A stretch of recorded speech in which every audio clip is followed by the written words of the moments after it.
আমার প্রত্যেকটা মহিলা মা ও বোনদেরকে বলবো, অনুরোধ করে এই ভিডিওটা সব মহিলা মা বোনেরা একবার হলেও জীবনে দেখা প্রয়োজন।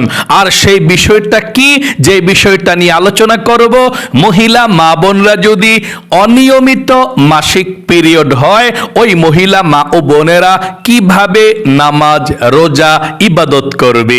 কারণ অনেক মহিলা মা ও বোনেরা আমাদেরকে বলে থাকে, হুজুর আমরা প্রতি মাসে 15 দিন, 18 দিন, 20 দিন মাসিক পিরিয়ড থাকি, তাহলে আমরা কিভাবে নামাজ পড়ব।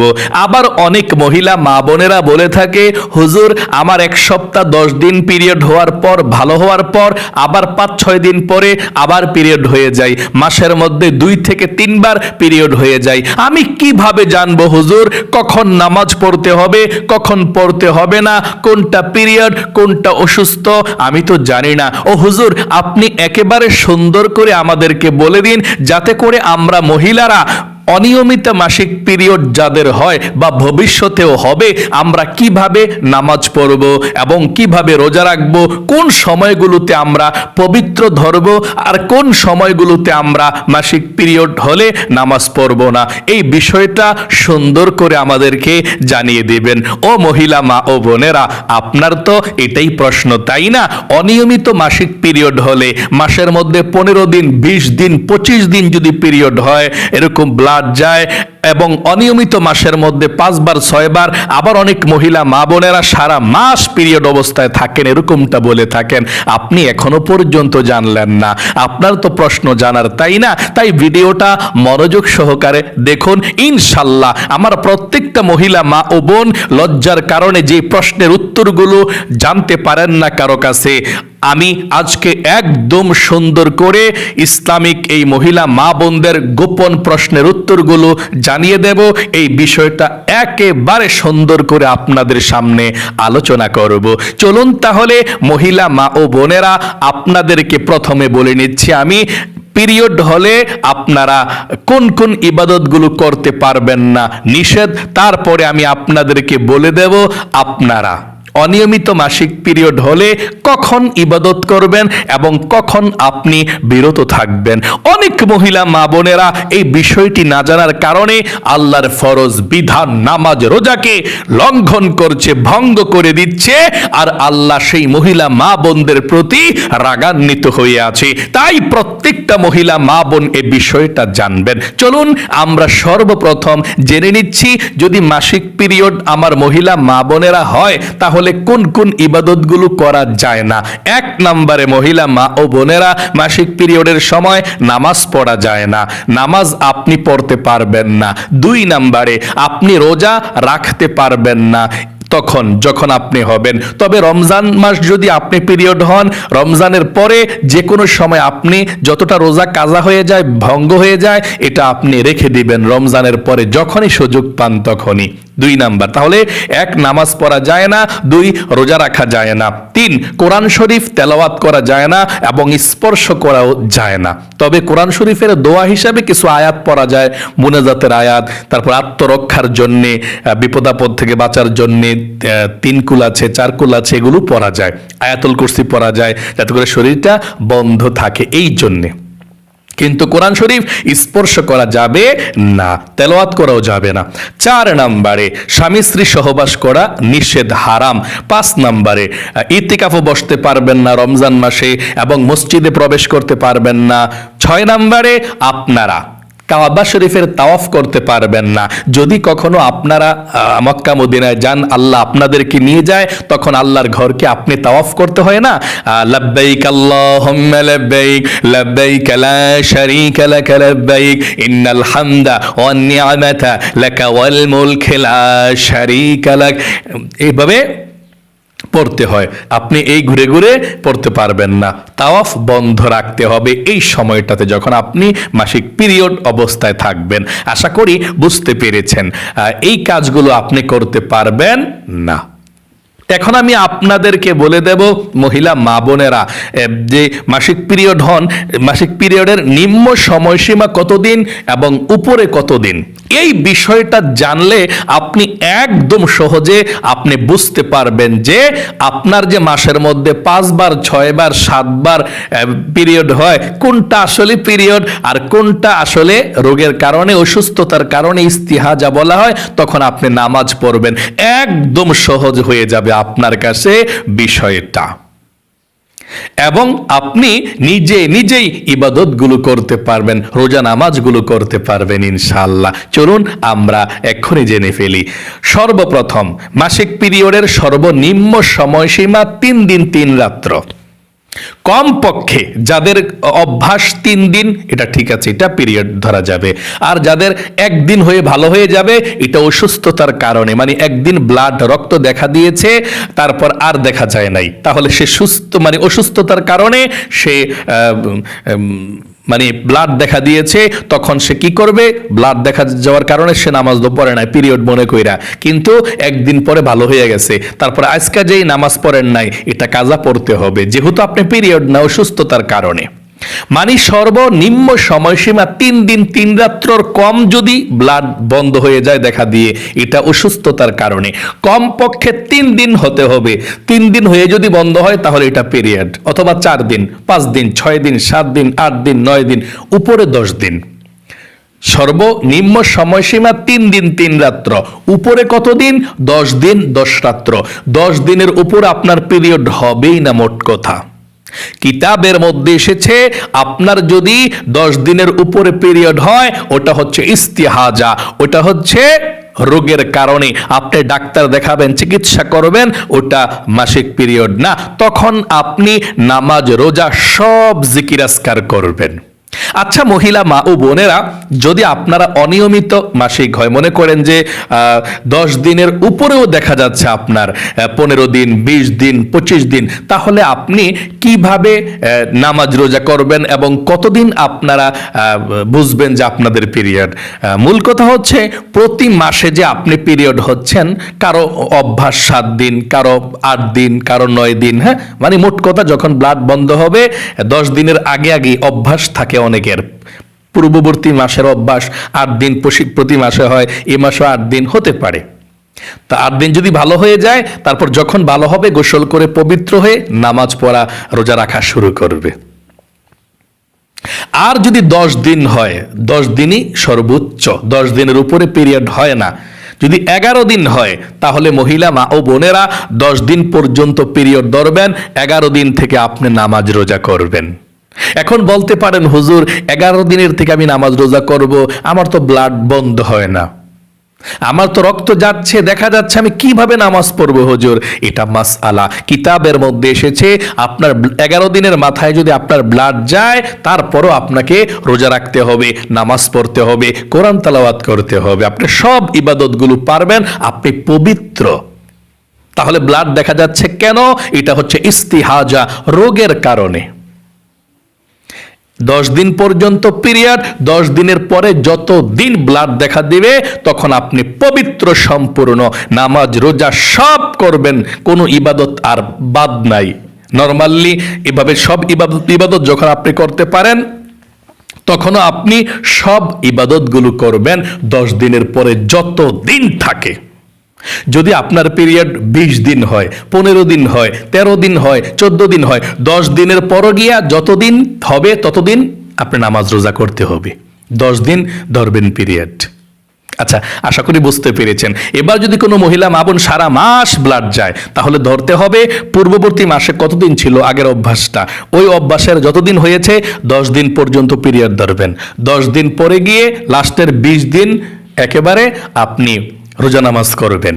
ব্লাড দেখা দিলে দেখা যাক, নো প্রবলেম, কোনো সমস্যা নেই। এখন বলতে পারেন, হুজুর তাহলে অনিয়মিত যদি মাসিক হয়, পিরিয়ড হয়, তাহলে ওই সময় নামাজ রোজা করবো কেমনে? মনে করেন যে এখন হয়েছে 10 দিন, ভালো আছে 5 দিন, 5 দিন পরে গিয়ে আবার হয়েছে 3 দিন, 3 দিন পরে ভালো হইয়া আসিল 3 দিন, এরপর আবার 4 দিনের মাথায় আবার হয়ে গেছে, মোট কথা মাসের মধ্যে 5 বার 7 বার এরকম বন্ধ হয়ে হয়ে, তাহলে এটা কোন সময়টা আপনি পিরিয়ড ধরবেন, কোন সময় নামাজ রোজা করবেন? এটা 10 দিন আপনি পিরিয়ড ধরবেন। যদি আপনি 10 দিন পূর্ববর্তী মাসের অভ্যাস 10 দিন হয় 10 দিন ধরবেন। আর যতগুলো আছে ভেঙে ভেঙে 5 বার 7 বার 10 বার পিরিয়ড হয়, ওইটা হচ্ছে অসুস্থতার কারণে ইস্তিহাজা। ওই সময়টিতে আপনি নামাজ রোজা জিকির আজকার সব করবেন, আপনি পবিত্র। আপনি ইস্তিহাজা রোগের কারণে চিকিৎসা করবেন, কিন্তু আপনার 10 দিনের উপরে পিরিয়ড যায় না। পূর্ববর্তী মাসে যে অভ্যাস ছিল এই অভ্যাসই রাখবেন, তারপর বাকি সময়গুলোতে নামাজ রোজা সব করবেন। এবার দেখেন মহিলা মা বোনেরা কত নামাজ জীবনে নষ্ট করেছেন। নামাজের কথা বললেই বলেন যে আমার তো শরীর ভালো না, অথচ অসুস্থতার কারণে তখন নামাজ পড়া যায়। মহিলা মা বোনেরা আশা করি বুঝতে পেরেছেন। এখন এই মাসআলাটা আমরা আপনাদেরকে বলে দেব যে হুজুর আমি তো 10 দিনের পরে ভালো হই না, 15 দিন 20 দিন 25 দিন আমার ব্লাড যায়, তাহলে আমি হুজুর নামাজ কেমনে পড়বো? ব্লাড তো যাচ্ছে। তাহলে মাসআলা হলো কিতাবের মধ্যে এসেছে আপনি 5 ওয়াক্ত নামাজ তো পড়বেন, তাই না? প্রত্যেক নামাজের সময় নতুন নতুন অজু করতে হবে। যেমন জোহরের নামাজের অজু দিয়ে অনেকে আসরের নামাজ পড়েন, তাই না? আমরা আসরের নামাজের অজু দিয়ে আসরের নামাজ পড়ি, মাগরিবের নামাজ পড়ি, এশার নামাজ পড়তে পারি এক অজু দিয়ে। কিন্তু যেই মহিলা মা ও বোনেরা অসুস্থ, ব্লাড যাচ্ছে সারাক্ষণ ওই যে ইস্তিহাজা রোগের কারণে অনিয়মিত, হ্যাঁ যাচ্ছে, ওই মহিলা মা ও বোনেরা 5 ওয়াক্ত নামাজের যখন নামাজ পড়বো, প্রত্যেক নামাজের সময় নতুন নতুন অজু করবে। মনে করেন আপনি ফজর নামাজের অজুটা করলেন, করে ফজর নামাজটা পড়বেন। আবার জোহরের নামাজের সময় নতুন করে আবার অজু করবেন, অজু করে আপনার কাপড়টা চেঞ্জ করবেন, আপনি জোহর নামাজটা পড়বেন। এখন নামাজ পড়ার সময় যদি ব্লাড যায়, যাক কোনো সমস্যা নাই, আল্লাহ মাফ করে দিবে আপনাকে। 3 নাম্বার, আসর নামাজের সময় যদি আপনার অজু থাকেও, অজু নতুন করে করতে হবে, নতুন করে অজু করে তারপর পবিত্র কাপড়টা পরে আপনি আসর নামাজ পড়বেন। মাগরিব নামাজের সময় আবার নতুন করে অজু করতে হবে, পবিত্র কাপড় পরে আপনি আবার নামাজ পড়তে হবে মাগরিবের নামাজটা। 5 নাম্বার, এশার নামাজের সময় নতুন করে আবার অজু করতে হবে। যদি আপনার কাপড়ের মধ্যে নাপাকি থাকে, আবার কাপড়টাকে চেঞ্জ করে আপনি এশার নামাজটা পড়তে হবে। এভাবে প্রত্যেক নামাজের সময় নতুন নতুন অজু করবেন। কাপড় যদি মানে রক্ত নাপাকে ভরে যায়, কাপড়টাকে চেঞ্জ করে নতুন কাপড় পরবেন। হ্যাঁ, তাহলে এটা হচ্ছে এই মাসআলা।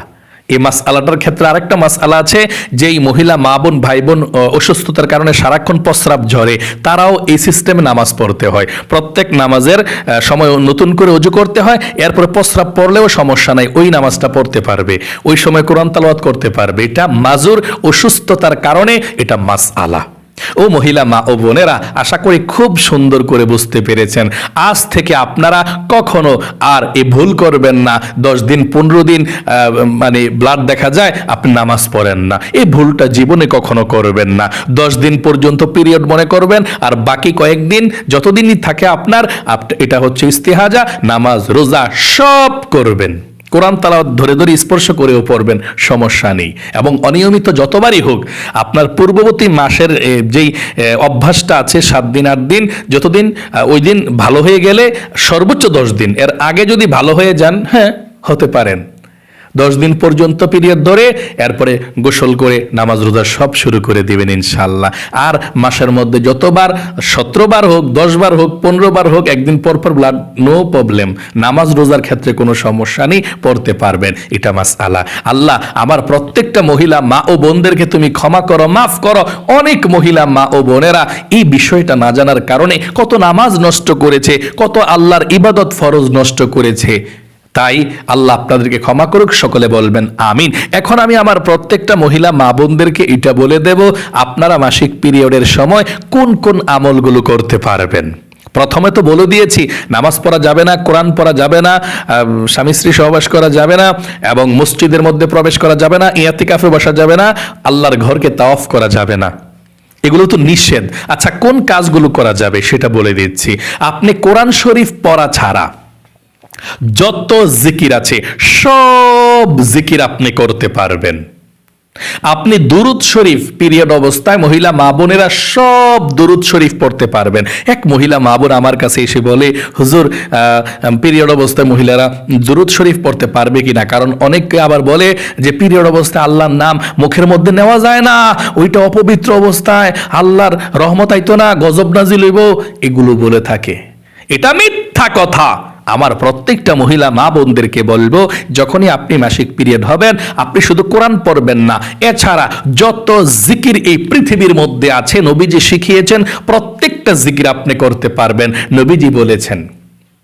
এবং যত দুরুদ শরীফ নবীজির উপরে আছে সব দুরুদ শরীফ পড়তে পারবেন। এবং যত বাংলা কিতাবাদি আছে ইসলামিক কোরআনের ব্যাখ্যা বাংলা, সব বাংলা কিতাব পড়তে পারবেন। চিন্তা করছেন আপনাদেরকে কি ভুলভাল বুঝিয়ে আসছে মানুষ। 4 নাম্বার, আপনারা তসবি হাতের মধ্যে নিয়ে পিরিয়ড অবস্থায় জিকির করতে পারবেন, তসবি পর্যন্ত হাতে নিয়ে জিকির করতে পারবেন। চিন্তা করছেন। 5 নাম্বার, আপনি আল্লাহর কাছে মুরাজাত করতে পারবেন, কান্না করতে পারবেন। মজার কথা হলো, সুস্থ থাকলে জিকির করলে যেমন সওয়াব পেতেন, দুরুদ পড়লে যেমন সওয়াব পেতেন, এই মাসিক পিরিয়ডের সময়ও যদি মহিলা মা ও বোনেরা দুরুদ পড়ে জিকির করে এবং মুনাজাত করে ঠিক তেমন সওয়াব পাবেন। আল্লাহু আকবার। এই জন্যে আপনারা যখন পিরিয়ড হয়ে যান তখন তো নামাজ আল্লাহ মাফ করে দেয়, তখন আল্লাহর সঙ্গে একটা প্রেম করুন, বেশি বেশি দোয়া করুন, বেশি বেশি জিকির করুন, বেশি বেশি আল্লাহর মহাব্বত ভালোবাসা মনের মধ্যে রেখে আপনি আল্লাহর প্রিয় হয়ে যান। কত সুন্দর সুযোগ। আর এখনকার মহিলা মা বোনেরা আছে পিরিয়ড হলেই মোবাইলটা হাতে নিয়ে বসে বসে টিকটক, ফেসবুক, নাটক এগুলো দেখতে থাকে, কারণ সে জানে আমার নামাজ নাই। স্বামী যদি বলে কি গো তুমি দিয়ে নামাজ পড়ো না, রোজা রাখো না, কি অবস্থা, বা আমার তো নামাজ নাই, বাট উসিলা পায়। মনে রাখবেন মহিলা মা বোনেরা, ওই সময়টাতে শুধু নামাজ পড়তে পারবেন না, এছাড়া যত ভালো ভালো কাজ আছে সব করতে পারবেন। আপনি আপনার হাজব্যান্ডের টুপিটা স্পর্শ করতে পারবেন, পাঞ্জাবিটা স্পর্শ করতে পারবেন, কোনো সমস্যা নাই। আপনি পিরিয়ড হয়েছেন মানে নামাজ রোজা করতে পারবেন না, আপনি এমন নাপাক না যে কোনো কিছু দললেই আবার মানে নাপাক হয়ে যাবেন, না, শুধু নামাজ পড়তে পারবেন না। এছাড়া যত ইবাদত আছে, জিকির আছে, মুনাজাত আছে, সব করতে পারবেন। এবং মোবাইল থেকে কোরআন তেলাওয়াত শুনতেও পারবেন, কিন্তু পড়তে পারবেন না। অথবা কেউ যদি আপনার ছেলে সন্তান কেউ কোরআন তেলাওয়াত করে শুনতে পারবেন, তালিম করতেছে শুনতে পারবেন, ওয়াজ নাসিহাত শুনতে পারবেন, কোনো সমস্যা নেই। আল্লাহ আমার প্রত্যেকটা মহিলা মা বোনদেরকে তুমি ভালো রাখো, এবং যত জিকির আছে সুবহানাল্লাহ, আলহামদুলিল্লাহ, আল্লাহু আকবার, লা ইলাহা ইল্লাল্লাহ, আস্তাগফিরুল্লাহ, সাল্লাল্লাহু আলাইহি সাল্লাম, সব জিকিরগুলো বেশি বেশি করার তৌফিক দেখ পিরিয়ড অবস্থায় এবং সব সময়। এবং আমার মহিলা মা বোনদেরকে আল্লাহ তুমি ক্ষমা করে দিও, মাফ করে দিও। বোঝে নাই, বুঝতে পারে নাই, এই মাসআলাগুলো কারো কাছে জিজ্ঞেস করার মতো মন মানসিকতা নাই, লজ্জায় শরমে জিজ্ঞেস করতে পারে না, মনের মধ্যে এই প্রশ্নের উত্তরগুলো জানা ছিল না, এই জন্য তারা গুনাহ করেছে। আল্লাহ তাদেরকে তুমি ক্ষমা করো, মাফ করো। আল্লাহ জীবনের সব গুনাহগুলো ক্ষমা করে মহিলা মা বোনদের প্রতি তুমি রাজি এবং খুশি হয়ে যাও। সকলে কমেন্ট বক্সের মধ্যে লিখবেন আমিন, এবং ভিডিওতে একটি লাইক দিবেন। যারা কমেন্ট বক্সের মধ্যে আমিন লিখে দোয়াতে অংশগ্রহণ করেছেন, ও আল্লাহ তাদেরকে তুমি ভালো রাখো, সুস্থ রাখো, মনের নেক আশাগুলোকে পূরণ করে দিও, জীবনে একবার হলেও মক্কা মদিনায় যাওয়ার তৌফিকে দান করে দিও, আমিন। আজ এ পর্যন্তই, আবারও অন্য কোনো ভিডিওতে দেখা হবে ইনশাআল্লাহ। সেই পর্যন্ত আপনাদের সকলের সুস্বাস্থ্য আল্লাহর কাছে কামনা করে আজ এখানে বিদায় নিচ্ছে। আসসালামু আলাইকুম ওয়া রাহমাতুল্লাহি ওয়া বারাকাতুহু।